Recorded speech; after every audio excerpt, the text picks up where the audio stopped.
इस खूबसूरत सी एम्ब्रॉयडरी को देखकर क्या आपको कुछ याद आया? अगर नहीं तो मैं आपको याद दिला देती हूँ। जी हाँ, ये बिल्कुल वही वायरल डिज़ाइन है जिसे इंस्टाग्राम चलाने वाली हर लेडीज़ ने एक बार तो ज़रूर ही देखा होगा।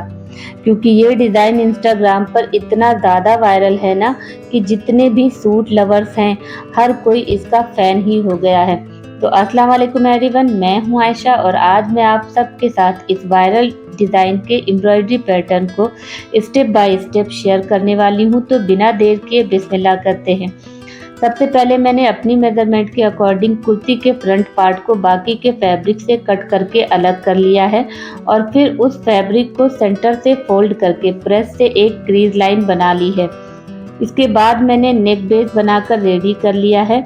अब नेक बेस और शोल्डर के बीच का जो फैब्रिक है ना, उसको मैंने एक बार फिर से सेंटर से फोल्ड करके प्रेस लगाकर स्ट्रेट क्रीज लाइन क्रिएट कर ली है।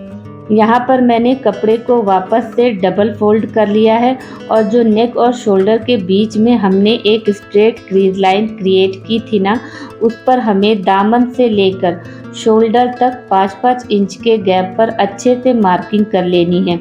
क्योंकि हम पैनल एम्ब्रॉयडरी करने वाले हैं तो बार बार फैब्रिक ट्रेसिंग से बचने के लिए मैं आपको एक कमाल की ट्रिक बताती हूँ।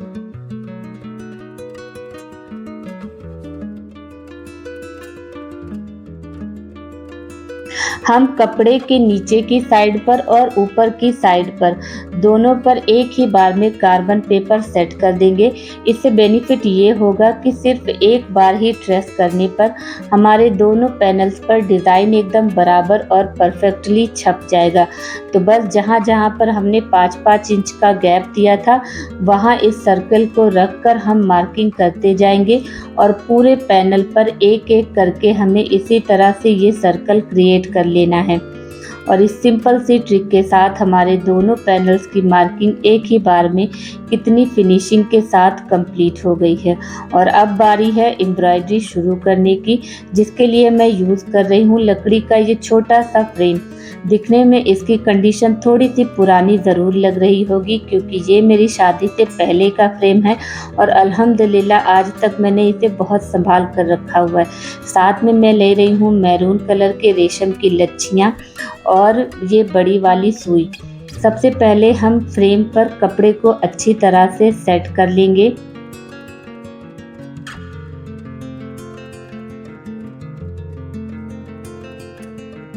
यहाँ पर मैंने कपड़े को फ्रेम पर अच्छी तरह से सेट कर लिया है और सुई में मैंने रेशम को पिरो लिया है। नीचे से मैंने धागे में नॉट लगा दी है और सुई को जो लाइन आपको सेंटर में दिख रही है ना, उसके एक सिरे से सुई को ऊपर की तरफ निकाल लिया है। लाइन के दूसरे कॉर्नर से सुई को नीचे की तरफ डालकर पहले वाले कॉर्नर पर वापस आधा निकाल लें और सुई के ऊपर रेशम को 8 बार लपेट लें। रेशम को लपेटने के बाद उंगलियों से रेशम को दबा कर रखें ताकि ये खुले नहीं और हल्के हाथों से सुई को ऊपर की तरफ खींच लें। सुई को बाहर की तरफ निकालकर रेशम की पहली पत्ती को अच्छी तरह से सेट कर लें और दूसरी लाइन को बनाने के लिए भी हम सेम मेथड को फॉलो करेंगे। वैसे अब तक आपको समझ आ ही गया होगा कि हम यहाँ पर एक ब्यूटीफुल सा बुलियन रोज़ क्रिएट कर रहे हैं। इसे बनाते टाइम आपको बस इतना सा ध्यान रखना है कि रेशम को ना तो हमें बहुत ज़्यादा टाइट लपेटना है और ना ही हम इसे बहुत ज़्यादा ढीला छोड़ेंगे, वरना परफेक्ट 3D लुक नहीं आएगा।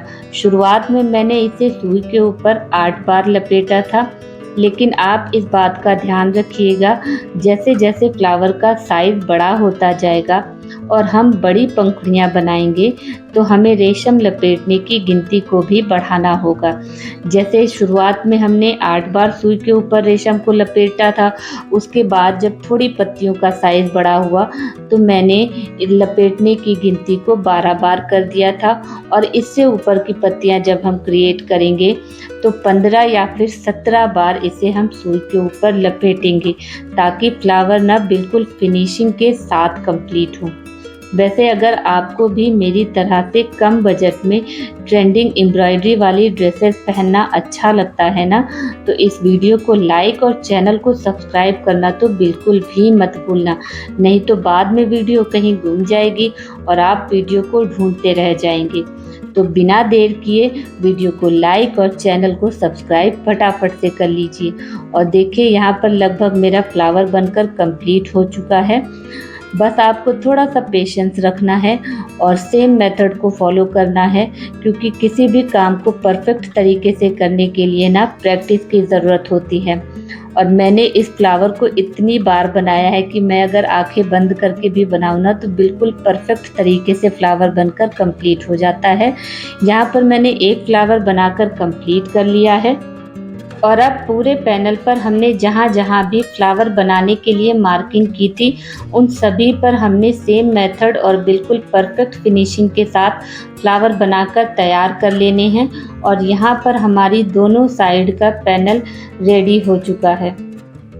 मैं आपको यहाँ पर एक साथ इसके दोनों पैनल्स की एम्ब्रॉयडरी कंप्लीट करके दिखा रही हूँ। कितना खूबसूरत लुक आया है इसका। शोल्डर के पास का फ्लावर मैंने फ़िलहाल छोड़ दिया था, क्योंकि ये स्टिचिंग के टाइम पर या तो दब जाता या कट जाता। इसे हम कुर्ती की स्टिचिंग कंप्लीट करने के बाद बनाएंगे, ताकि ये बिल्कुल परफेक्ट तरीके से पूरा दिखाई दे। मैंने फैब्रिक को दोबारा से फ्रेम पर अच्छी तरह से सेट कर लिया है और अब मैं ले रही हूँ चमकदार गोल्डन कलाबत्तू, हमारी स्पेशल आरी वर्क निडल और साथ में ये खूबसूरत गोल्डन डॉट्स।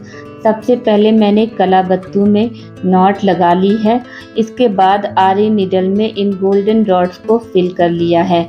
अब एक फ्लावर से दूसरे फ्लावर के बीच का जो गैप है उसे फिल करने के लिए बस हम चेन स्टिच के साथ हर एक टाके में एक एक गोल्डन रॉड पिरोते हुए दोनों फ्लावर्स के सेंटर में एक शाइनी और परफेक्ट स्ट्रेट लाइन क्रिएट कर लेनी है।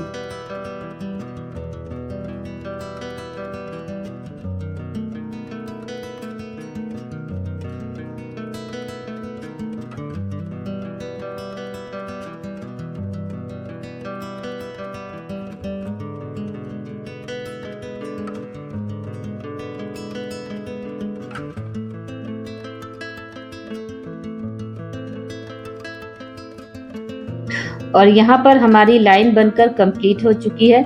इसके बाद मैं ले रही हूँ 1 mm के वाइट बीड्स, गोल्डन कलर का धागा और सबसे महीन साइज की नॉर्मल निडल, जिसमें मैंने पहले से धागा डाल रखा है। नॉट लगाकर सुई को लाइन के स्टार्टिंग पॉइंट के जस्ट बगल से ऊपर की तरफ निकाल लेना है। और पत्तियां बनाने के लिए हम सुई में पहले एक रॉड और उसके जस्ट ऊपर एक वाइट मोती पिरोएंगे। अब धागे को थोड़ा सा तिरछा करके, जैसे पत्ती का शेप होता है वैसे टाके लगाएंगे। सेम इसी मेथड से हमें थोड़े थोड़े गैप पर पत्तियां बनानी है। और आपको सबसे ज़रूरी इस बात का ध्यान रखना है कि गैप ना तो बहुत ज़्यादा हो और ना ही बहुत कम। बस इसी परफेक्ट बैलेंस के साथ हम पूरी एक साइड की लाइन को पत्तियों से कवर कर लेंगे। और जब हमारी एक साइड की लाइन बनकर कंप्लीट हो जाएगी ना, तो फिर सेम प्रोसेस से हमें दूसरी साइड की लाइन भी कंप्लीट कर लेनी है। तो पहले मैं फटाफट से एक साइड की लाइन बनाकर कंप्लीट कर लेती हूँ और आपको इसकी लुक दिखाती हूँ। उसके बाद हम इसकी ओवरऑल लुक देखेंगे कि बनने के बाद ये कितना ज़्यादा खूबसूरत लग रहा था। मुझे पूरा यकीन है कि आज की ये यूनिक एम्ब्रॉयडरी डिज़ाइन और बुटीक टिप्स आपको बहुत ज़्यादा पसंद आए होंगे। आप इस डिज़ाइन को अपनी कुर्ती और सूट पर ज़रूर ट्राई कीजिएगा और मुझे कमेंट करके बताइएगा कि आपको ये एम्ब्रॉयडरी पैटर्न कैसा लगा। मिलते हैं अगली वीडियो में एक और नए और ट्रेंडी एम्ब्रॉयडरी पैटर्न के साथ। तब तक अपना ढेर सारा ख्याल रखिएगा, दुआओं में मुझे याद रखिएगा। अल्लाह हाफिज़।